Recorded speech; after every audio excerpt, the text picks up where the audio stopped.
Welcome to the ReaderHouse Roundtable, where authors from all walks of life come together to discuss the trials, tribulations, and triumphs of publishing their books. I'm your host, Corey Graham. Join us here every Friday night at 8 p.m. or listen anytime via podcast at Spotify, Apple Podcasts, Stitcher, TuneIn, and PodServe, to name just a few. The Author Roundtable is sponsored by ReaderHouse Online Bookstore, where the independent new authors come first. An adorable groundhog finds he might be over his head when he changes homes in the new book by Donna, Forrest, Gorsick titled Mr. Banks is Moving. I'd like to welcome Donna to the ReaderHouse Author Roundtable right now. Donna, thank you for being here with me tonight. Thank you for having me. Can you tell me what Mr. Banks is Moving is all about? Yes, he was a groundhog that lived on a hill next to a busy road and a train track that interrupted his sleep at night and rumbled him around and knocked everything off the walls. And he just kind of got tired of it and decided he was going to move. And this is the adventure of his move and all the obstacles he faced on the way. Was there anything in particular that inspired the groundhog character? Yes. Well, I used to drive to work, and a groundhog was on the side of the road on this hill on my way to work, and he would pop up in the mornings when I was going to work and look around like he was just trying to take in everything. One day my husband was taking me to work, and he looked over, and I had talked to him about the groundhog before, and he looked over and he called him Mr. Banks. He said, "Oh, there's Mr. Banks." So the name just kind of stuck, and the story started forming in my head, and that's where it came from. Was there something that prompted you then to say, hey, I got to write this down, I got to get this published? Just little thing. I like to write, I like to read, and I had been thinking about writing children's stories, and this one just kind of came to me at that time, and I just started writing down the notes and jotting everything down that I was thinking about, and it evolved into this story. I really like the illustrations. Can you tell me what that was like working with the artist? It was great. They did a wonderful job. I'm not always the best at describing what I want in the illustrations, but they were great about making the changes and bringing the character out that I visualized myself in my head when I was writing the story, and they just did a great job, and they're wonderful to work with. Do you think there are more adventures that Mr. Banks will be going on here in the future? I think there might be. Are you working on anything now or just sort of thinking about it? No, I actually have one in the works already, starting on the publishing part of it. It's not Mr. Banks' story, but it's another story that I also came up with from things that happened to me. So it's in the works now. So now going through the publishing process several times and constantly writing, do you have any advice for the first-time author? I think if I had any advice, it would just be if this is something that you really want to do it. Just make time to do it and don't give up on it. I always feel like there's a right time and place for everything, and eventually that time will come and it will get to the place where you want it. You just have to work for it and have faith and trust that you're going to make it. Yeah, that's good advice. When you were writing Mr. Banks is Moving, did you have a specific age range of children in mind for it? I was looking for young children that like to hear stories from their parents and those who like to read them. So if they were in that age group where they liked the challenge of an adventure and they usually like animal stories, I was reaching out for that age group where they would enjoy reading or being read to. Made me think of how challenging of an art form this can be, because you talked about how children like to be read to and they like the sound of words. So while you need to be telling a good story, you also want to make the sound of the words sound good. You want it to flow that is pleasing to children. So you're almost approaching like a poetic kind of thing there. Yes. There were many rewrites of the story because once you get it down, then I went back to make sure what I was saying flowed properly. And sometimes it was difficult, but in the end, it usually comes together. But the flow, I think, is very important in getting the illustrations to flow with the words and getting it in the book form. And that it was challenging, but I enjoyed every minute of it. Well, Donna, who's been influential to you through the years as far as writing goes?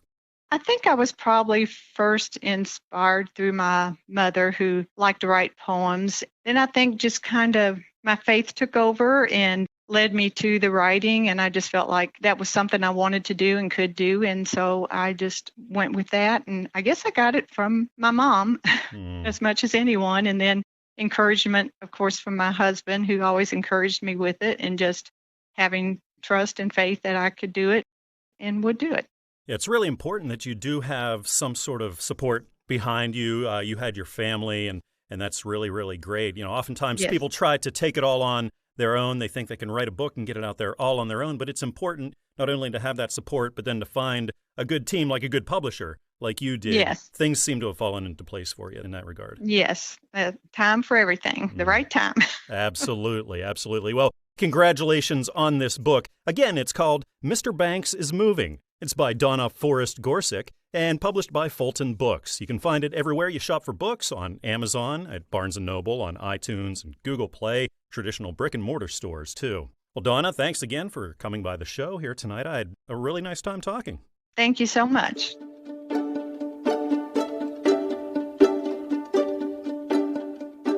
You'll read a moving, true-life story in author Anne Kaabar's new book, Exit the Hollow Moon.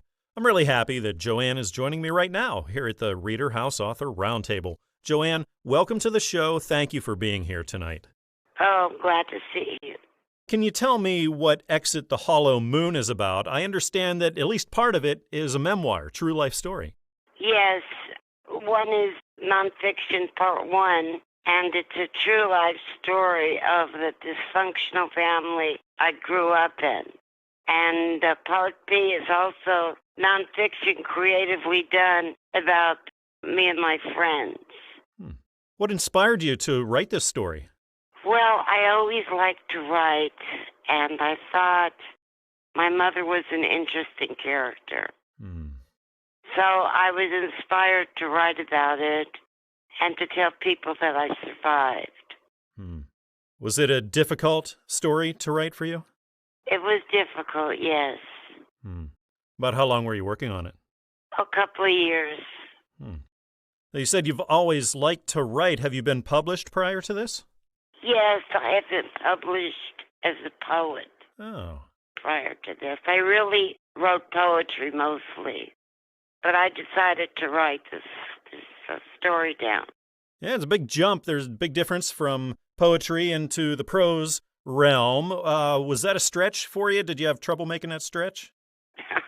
It was poetry comes a little more natural to me. But I tried to make my prose poetic because I thought that was where my strength lied. So.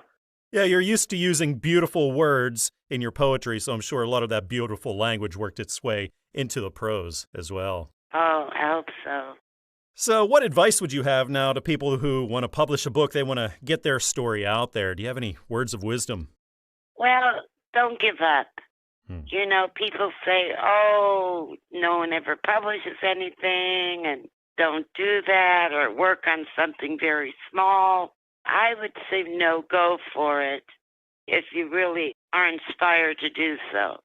Is there an ideal group of readers that you had in mind for this when you published it? Well, I would say it was more of a woman's book. It's more feminist, but anybody can read it. I mean, men are feminists, so they can read it, the ones that are. So that's the group I had in mind. So are you thinking about publishing more? Do you have another one in mind? I'm working on another one now. Oh, wonderful. Are you sticking with the prose this time? It's prose again, yeah. I have some poetry in it. Just like in the book I wrote, I have poetry in it, too. Oh, wonderful. So would you say there's a person in your life that's most inspired you or been most encouraging to you during your writing journey? I'd say teachers. Different teachers that I had in college and in junior high. They recognized I could write in junior high. So I always felt they were good about my writing. I hear that over and over again from authors saying that they were inspired early on by their teachers, encouraging them to write. And I think that says a lot about how important it is in our education system and our teachers that we encourage our kids to write and just keep them writing more and more because that really starts to grow later in life. Well, James Baldwin was inspired in school by his teachers. They realized what an aptitude he had in writing. So I think that happens with people that are future poets and prose writers.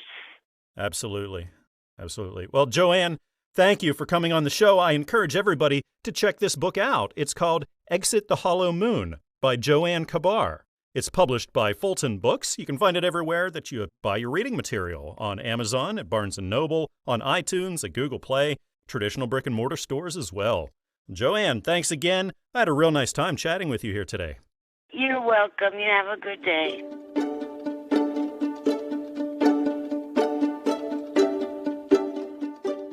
When kids bond over things they have in common, their differences often fade into the background. And we see this in Pee-wee Goes to School, the new book by Tanya Renee Gentry. Really happy that Tanya is joining me here right now at the ReaderHouse Author Roundtable. Tanya, welcome to the show, and thank you for joining me. Thank you so much for having me. I really appreciate it. Absolutely. It's my pleasure. Can you tell me what Pee-wee Goes to School is all about? Yes, Pee-wee's a character with sickle cell, and he's excited to attend a new school. His mom takes him to school to speak with his teacher about him having sickle cell and his needs to have a healthy day at school. One of his classmates overhears at the door, and unfortunately, he faced some bullying on the playground. His older sister stands up for him, and things begin to change for the better. One of his classmates comes and eats lunch with him, and Pee-wee finds he has a lot in common with his classmates, and they bond over video games. After a long week, Pee-wee speaks with his family about his feelings, and they reassure him with love and support. Well, what a great message. What inspired this story? Well, I'm a sickle cell warrior myself, a patient. I survived SC disease, and I've also been with the Sickle Cell Disease Association of America, San Diego chapter, for 15 years, president of the association for 12 years. So I see a lot that goes on in the sickle cell community, and what we don't have is a lot of visibility, and I wanted to create more visibility. Whenever I was thinking about this, I thought, there isn't a whole lot out there that I'm aware of at all about sickle cell anemia, especially for children's books. About how long were you working on this? It was a 2-year process. I went completely old school, and I wrote it in a notebook. So I had to get it transferred from my notebook to a computer and put it in proper manuscript form before introducing to a publishing company. Oh, wow. Have you ever written before or been published? No, sir. This was my first time. Wow. Congratulations. Thank you. I really appreciate it. How does it feel now you're officially a published author? Oh, my gosh. It was so surreal. Definitely a pinch yourself moment. I got to see my vision come to life from my notebook to a published book. Really an awesome process. When it came to the illustrations, what kind of process was that like? Was that a smooth one? Yes, it was. It took a couple of times for us to get Pee-wee's look exactly how I envisioned him. And by the third drawing, I was like, oh my gosh, that's him. You guys have him.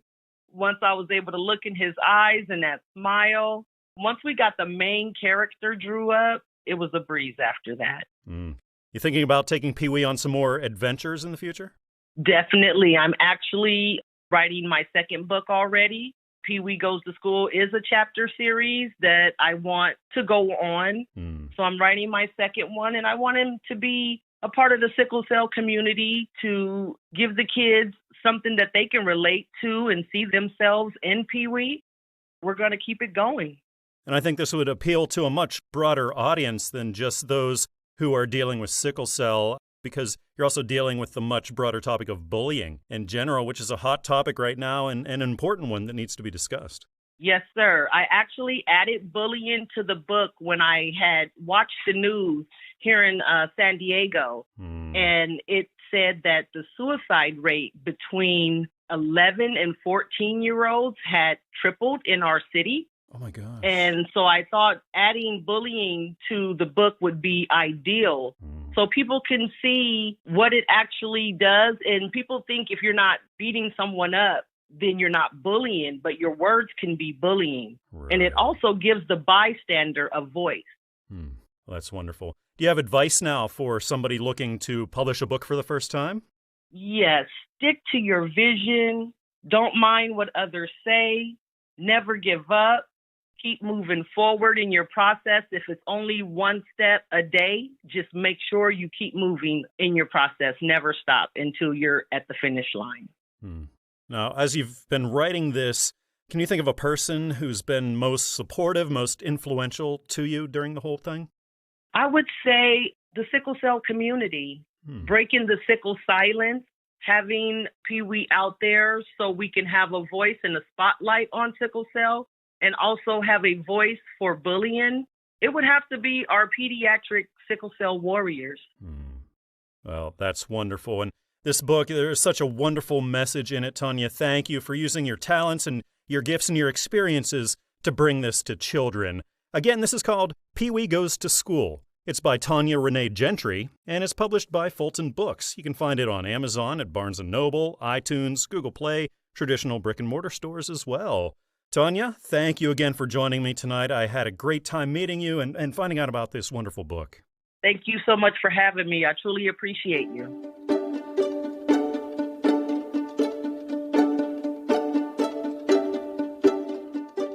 God's plan for humanity is at the core of the next book I'm talking about here at the ReaderHouse Author Roundtable. The title of the book is From Condemnation to Redemption. And the author, Barbara Amajoyi, is joining me here right now.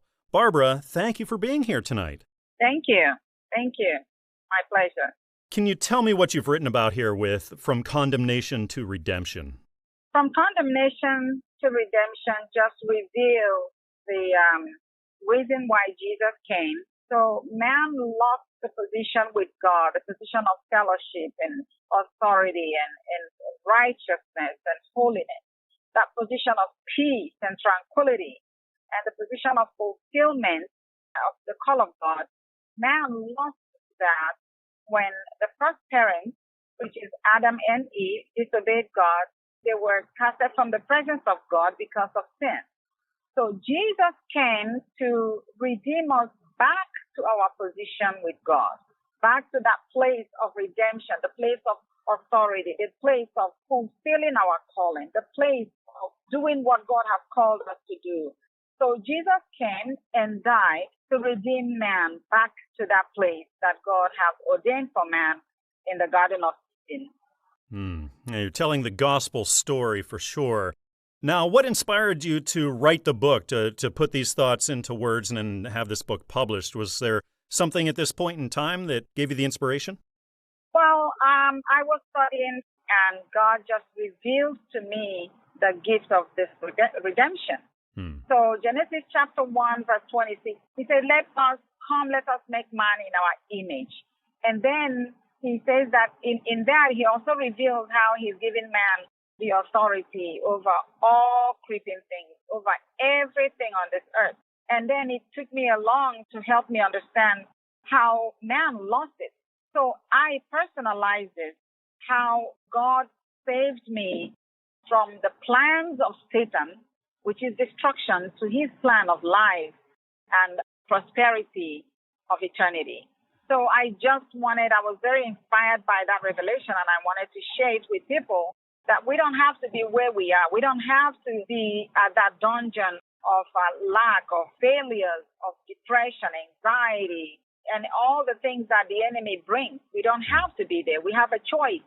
We have a choice to receive this life and light that God has given through his. And he says in John 3:16 that he loved the world so much that he gave his only begotten Son, that whosoever believes in him shall not perish but have eternal life.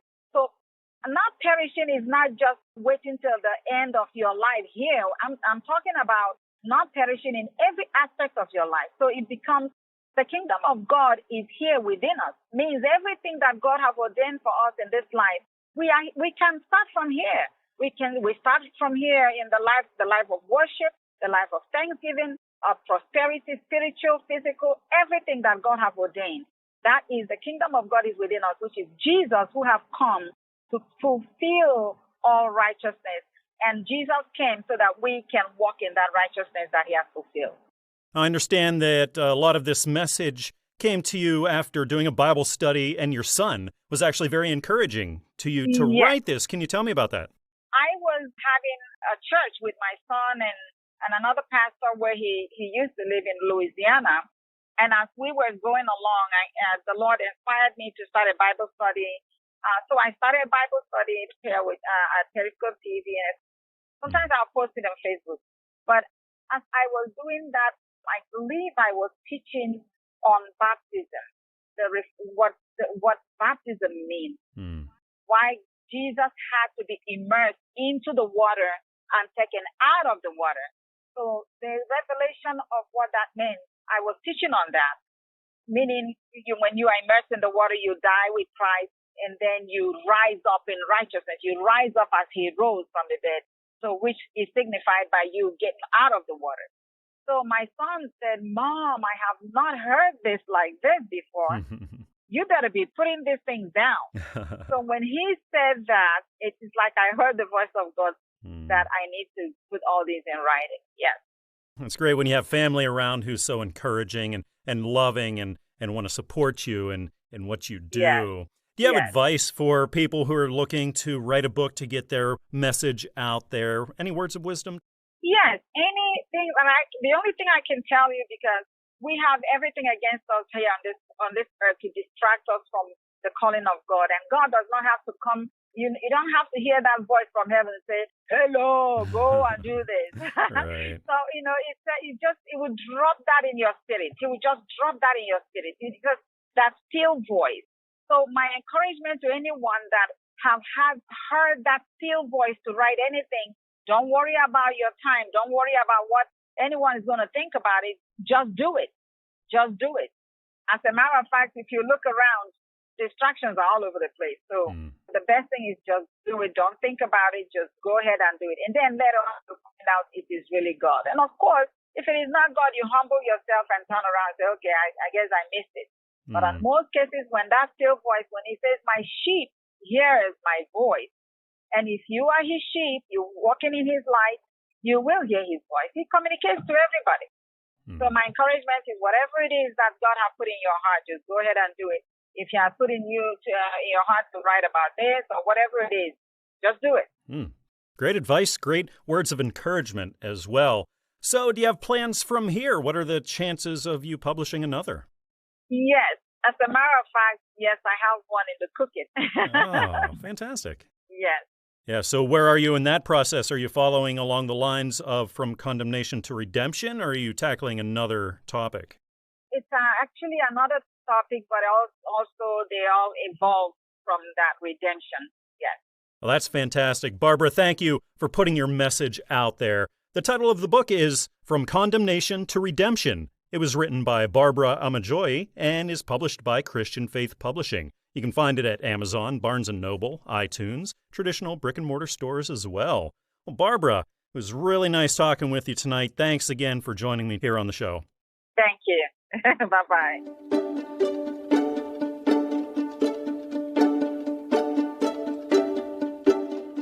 The Stand in the White Oak is the new book in stores right now by Joseph R. Lange. I'm really happy to be joined by Joseph right now here at the ReaderHouse Author Roundtable. Joseph, thanks for chatting with me tonight. Thank you. Can you tell me what The Stand in the White Oak is all about? The Stand in the White Oak is book 12 in my series of books. It's about a local Wisconsin country gentleman who was seeking permission to enter some land, and he entered upon an old farmer that had a lot of things going on in his life, things he needed forgiveness for. It kind of shows how he obtained that forgiveness by kind of walking through the whole process. And what gave you the idea for this book? I used to do a lot of turkey hunting over by Pierce County in western Wisconsin and met a farmer over there that I also had asked permission to access his land. And by having conversations with him about his life, and I just sat down one night and started to write on it. You said this is book 12 in this series. What's the secret to the longevity? How do you keep things going? How do you keep things fresh? Well, I usually try to contemplate. I've always been an observer of life. I like to notice things that oftentimes other people don't seem to pick up on because of the haste of the day or the pressures of life. So then I'll sit and think on a subject, or something will come to mind when it's really quiet, and then I just start typing. I start filling in the gaps. You're obviously a seasoned writer. So what advice would you have for new writers, for somebody maybe who hasn't published yet, who's looking to just complete their first book? I would tell them, write for yourself. Don't write for others. Don't write to make money. Although, you will you'll sell books. I've sold a number of books, but don't write for that. Write for you. Write to paint a picture for others to read. That's the best advice I can give others. Just write. Just put your thoughts down and proceed with your book. Yeah, that's some good advice. Has your process in writing changed since your first book now to book 12? Has anything about it changed? The first 3 books I had labeled the Thoughts Trilogy. I tried to write short stories so that people are so busy nowadays, they don't have a lot of time to sit down and read long chapters. So those first 3 books were short stories. Then after that, I moved to the Dr. Trevor Knight mystery series, of which there was 5 books. And that was more of a mystery series but again, I kept the chapters short so people can read, put it down and get on with their life. The Stand in the White Oak follows that same principle, that people can pick it up, have a cup of coffee, read enough for the day, put it down and come back to it. They don't have to sit there and read for an hour just to get through a single thought. Yeah, that's important. It's harder and harder anymore to find big chunks of time. So looking down the road, is there a book 13 in the works, or are you writing something else? There's a book called The Second Chance. It's coming out hopefully in March. It's kind of a story of 2 gentlemen that had known each other for 41 years, and they're both heading to the sunset of their careers and, in fact, the sunset of their lives, and how they interact with each other and how the big picture of life has a surprise in store for both of them at the end. Joseph's book is out there in stores right now. It's called The Stand in the White Oak. It's published by Covenant Books, and you can find it on Amazon, Barnes & Noble, iTunes, traditional brick-and-mortar stores as well. And it's written, of course, by Joseph R. Lange. Joseph, once again, thanks for joining me here tonight. I had a really nice time chatting. It's been my pleasure. Thank you.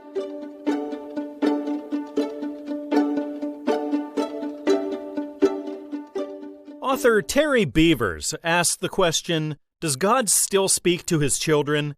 In her new book, He Still Speaks in Parables and Revelation.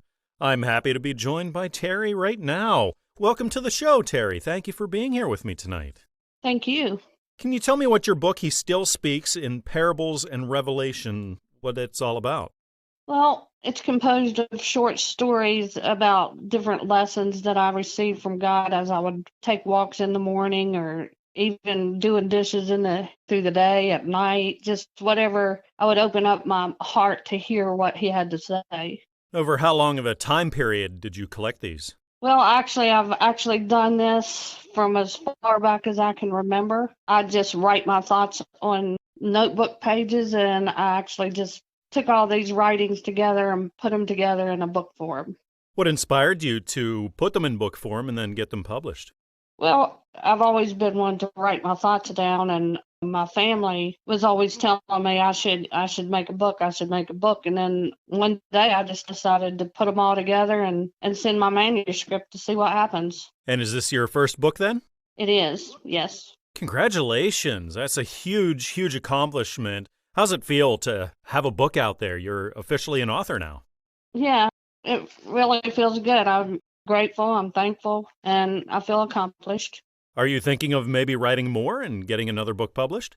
Well, I've got 3 more that's been approved. Oh, wow. Yeah, the second one's being worked on right now, and what I'm trying to make this first book a 5 series. I'm working on the 5th one right now in hopes that it will be accepted also.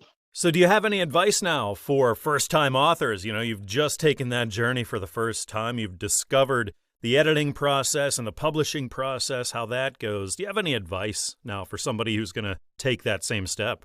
Oh, I mean, I would just tell them to write, and I'd say send your manuscript in because you never know. How difficult was it for you to take what you've written, all the notes, and get them ready to be published? Was there a lot of grammatical things, a lot of editing that needed to be done? It wasn't really that hard, being that I've always done this most of my life. As for the editing, I would do the best I could, but knowing, having faith in the editors, the professionals, that they could take care of what I missed. Did you have a target readership in mind when you wrote it? Not really, just I wanted to share that so that people would know that God can personally talk to them in his way and their way, that he is talking all the time, that we just got to take the time to settle down and to hear him. Could you name a person in your life that's been most inspirational or most supportive of you during your writing journey? It's kind of hard to name one person, but my husband and my daughter and my son, they always was encouraging me to write, to write a book, to send it in. They always felt that it would be accepted. And so one day I just decided to take their advice. I put those writings together and I sent my manuscript. So it would be my family. Have you ever sat down and then had trouble coming up with something to write? And then how did you maybe get ideas or get inspired to get those words going? It seems to come natural to me. I'll read God's word and I'll pray, and then I'm quiet and I let the words come to me. So it's not difficult. Now, if I was to sit and try to come up with something, it's a little harder to try to think it. I just let it come. Well, this sounds like a book that I think a lot of people will get a lot from. It's called He Still Speaks in Parables and Revelation by Terri Beavers. It's published by Christian Faith Publishing. You can find it everywhere you shop for books, at Amazon and Barnes & Noble, iTunes, traditional brick-and-mortar stores as well. Terri, thanks for coming by the show tonight. I had a nice time chatting. Yeah, thank you. I did too. Author Ted Even is my guest now here at the ReaderHouse Author Roundtable. Ted, thank you for joining me tonight. No problem. It's my pleasure. You got a new book out. It's titled Answers for the Honest Skeptic, Answering Skeptic Objections to Biblical Christianity. So you're talking about spiritual truth in this book. Can you tell me more? Sure. One of the basic things that I do go over is one of the common misconceptions skeptics have towards the God of the Bible is that they fail to understand just how perfect in his character he is. In the beginning, all that he created was absolutely perfect, and all he ever wanted with us was an eternal loving relationship. Of course, he gave us a free will, because that's what his perfect love demands. And because he gave us that free will, he couldn't do anything else. We disobeyed him, and he didn't really have a choice as to the consequences of it because of his perfect character, which he simply can't go against.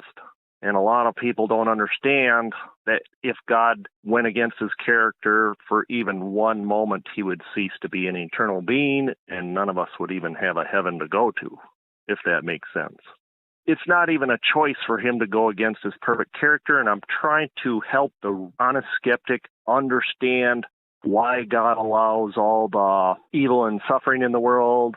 And according to the Bible, it all came from the disobedience of man, the sin of man, which invaded God's perfect creation totally against his will. And yet we hear so many skeptics blame God for all the evil and suffering in the world. But that doesn't make any biblical sense if, in fact, we did it all against his will. So how did the idea to write this and publish it for the world come about? I've been a Christian since age 18 and have always had a desire to help people get to know the real Jesus, because so many people out there only know a fictitious, unbiblical Jesus. They fail to understand the perfection of his character, like I said. So I'm trying to introduce them to the real biblical Jesus and help them come to know him in right relationship and enter his awesome eternal kingdom as a result. Are you experienced in writing and publishing, or is this your first go? The first part of your question, I'm an experienced writer, but this is my first go as a publisher. I've got all kinds of books lined up. It's just a matter of finances to get them published. It's a lot of hard work writing a book, let alone getting it published. How was that the first time for you? Well, there was some learning curves. The first time I went with a one-man publishing operation, I'm so glad I went with Christian Faith Publishers because a one-man operation, all your eggs are in one basket, and if anything were to happen to that publisher, then the future of your book is pretty much limited. Now, this is a great book for skeptics. I would think this is also a great book for Christians who are looking to answer skeptics as well, because that's tough. You're exactly right, because what we see is not only a huge battle for the souls of unsaved men, but we also see equally huge the same battle to keep those in the professing church. And as true Christians, we all have to know what we believe. And even if we know what we believe, I find that most people don't even know why they believe it. And that's why some are falling away from their faith. So this work is really going to help the Christian to defend their faith in these last days we're living in. Yes, Ted, thank you for putting this out there and helping a lot of people. Again, this is called Answers for the Honest Skeptic, Answering Skeptic Objections to Biblical Christianity. It's by Ted Even, and it's published by Christian Faith Publishing. You can find it on Amazon, Barnes & Noble, iTunes, traditional brick-and-mortar stores as well. Well, Ted, thanks again for joining me here tonight. I had a really nice time chatting. Thank you for having me on. Panda Loves tells a warm story that will make you smile. It's the new book by Brantley Oie, who's joining me now here at the ReaderHouse Author Roundtable. Welcome to the show, Brant. Thank you for being here. Thanks for having me, Corey. Can you tell me what your book Panda Loves is all about? Well, it's about my 4-year-old corgi named Panda and all the things he loves to do. It tells the reader a little bit about our family, his best friend Cosmo, and all the things that Panda loves to do. And Panda's a real dog. I know Panda has a heart for helping others. He's a therapy dog, correct? Correct. Yeah, we get a chance to, not this year since COVID in 2020, we haven't had a chance to visit hospitals, but we get a chance to visit hospitals and the kids can meet Panda and we leave the book with them so they can enjoy it. It's kind of a cool way of giving back. Absolutely. Was there a specific age range of children that you had in mind? You know, when I wrote the book, I didn't really have anything in mind. You know, this is my first book. I have never written a children's book before. But what I found that by giving it out to the kids, the age range is probably around 2 to 5. Sometimes a little older because the book rhymes. Sometimes as toddlers, they can get like a rhythm of a song. So it's funny, my brother has a 4-year-old and he says she doesn't know how to read, but she can read your book. That's the funniest thing when they're reading your book and making up the words. Oh, that's fantastic. About how long were you working on this one? Like I said, I've never written a book before. I'm a realtor by trade. I started writing and it took me about 6 months to get the book where I felt good about it. And it's only a 28-page book. So, but it took me a long time because I kept rewriting it. My wife is a librarian, so everything I did, I bounced it off of her. And so she kept going, no, that doesn't sound good. No, that doesn't sound good. So it took me about 6 to 8 months to write the book. Now, it sounds like Panda has an awful lot of stories to tell. Are you thinking about writing another? Yeah, the second book will be coming out this year called Panda Loves the Holidays. And it takes you through 12 holidays and what Panda loves to do on those 12 holidays. And then the third book is Panda Loves America, and it takes you through certain cities that he likes to visit. Wow, we're looking forward to those. Now, being that this was your first book, your first time getting published, what advice would you give to somebody who's looking to take that same journey? I would say give yourself more time than you expect. You know, don't have any expectations on how long it's going to take. I'm a realtor and I work in 30-day increments. And so if something doesn't happen in 30 days, I get very frustrated and I get like, you know, what's going on here? You know, this thing needs to get moving. And I realized I was not in control and I had to drop my expectations and give myself a little, and the product that came out was exactly what I envisioned. I would say give yourself a little bit more time than you expect. When I first wrote my letter to the publishers, I said, I want to do this book on this day. In 6 months, I want to do another one. And then I want to do another one. And it took me a long time to get the first one out. So give yourself more time than you expect, or have no expectation on the timetable. As long as you're moving forward, you're going to be doing okay. It's good advice. I think it's wonderful that you've written this story and released it for the world, and we're certainly looking forward to more of Panda's adventures. This book is called Panda Loves. It's by Brantley Oie, and it's published by Newman Springs Publishing. You can find it everywhere you shop for books, on Amazon, on Barnes & Noble, and iTunes, traditional brick-and-mortar stores as well. Well, Brant, thanks again for coming on the show. It was great meeting you and great finding out about Panda and the book. Thanks for having me. And you know what I always say, Panda loves you. An engaging work is out now by author Gwen Lewis. It's titled My Story, His Glory, a Memoir, The First 25 Years. Gwen is kindly joining me here tonight at the ReaderHouse Author Roundtable. Gwen, thank you for talking with me. Oh, it's my pleasure. Thank you for inviting me. Can you tell me what you're writing about in My Story, His Glory? It's the story of my life growing up in rural Alabama. It's an inspirational book about the struggles of a little girl growing up in rural Alabama in the 60s and the faith that the future would be brighter. And it kind of goes through some trials, the poverty that she endured on through her college years, and just kind of shows that God was with her through it all, and he never left her, but truly his grace is sufficient. And he was there to help her through those hard times, and just shows the goodness of God in the lives of those who believe him. Is this the first time you've written a book? It is. I'm excited about the book. Yeah, wow. Congratulations. Thank you very much. Yeah. It's something that I've always wanted to do because I think all of us have a story. And I was fortunate that I was able to pull it out and share it with the world. What was the writing process like for you? Was it uncomfortable to be writing about your own life? In some ways, yes.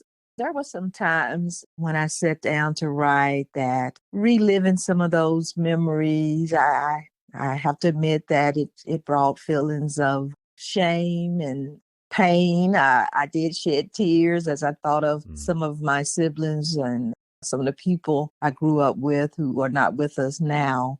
Yeah, it was challenging, but at the same time, it was funny because the book is humorous as well as serious. Yeah, it's real life. You take the good with the bad. You have both of those in life. What are some of the high points that you talk about in the book?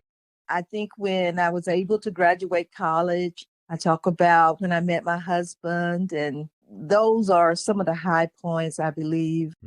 Just knowing that there is a bright future ahead, even though in the past held its dark spots. But yeah, I think those two things were high points. It only goes to my first 25 years. So that's what I was going to ask next. Is there going to be a volume 2, maybe the next 25 years? A lot of people have asked that, and I haven't made my mind up, to be honest. Well, I encourage you to keep writing. It certainly is a healthy practice to get into. Have you been writing your whole life?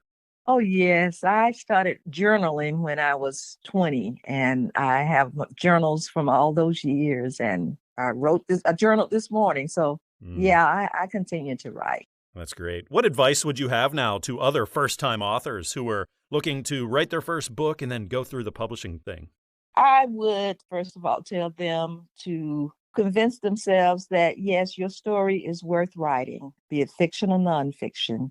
We all have a story to tell. And when we sit on that story, we really kind of cheat generations to come because we all have something worth sharing. So ignore the pessimist remarks you may get from others.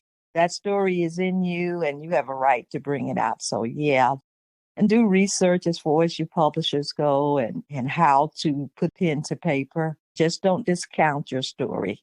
The title of the book is My Story, His Glory, a Memoir, The First 25 Years. It's written by Gwen Lewis. You can find it everywhere that you shop for books, at Amazon, Barnes & Noble, iTunes, traditional brick-and-mortar stores as well. and is published by Christian Faith Publishing. Well, Gwen, thank you for coming on the show with me tonight. I had a really nice time chatting. Oh, thank you. Thank you. And I hope that your listeners will go out and get a copy, because I really think there's something for everyone in that book. It's really an inspiring book.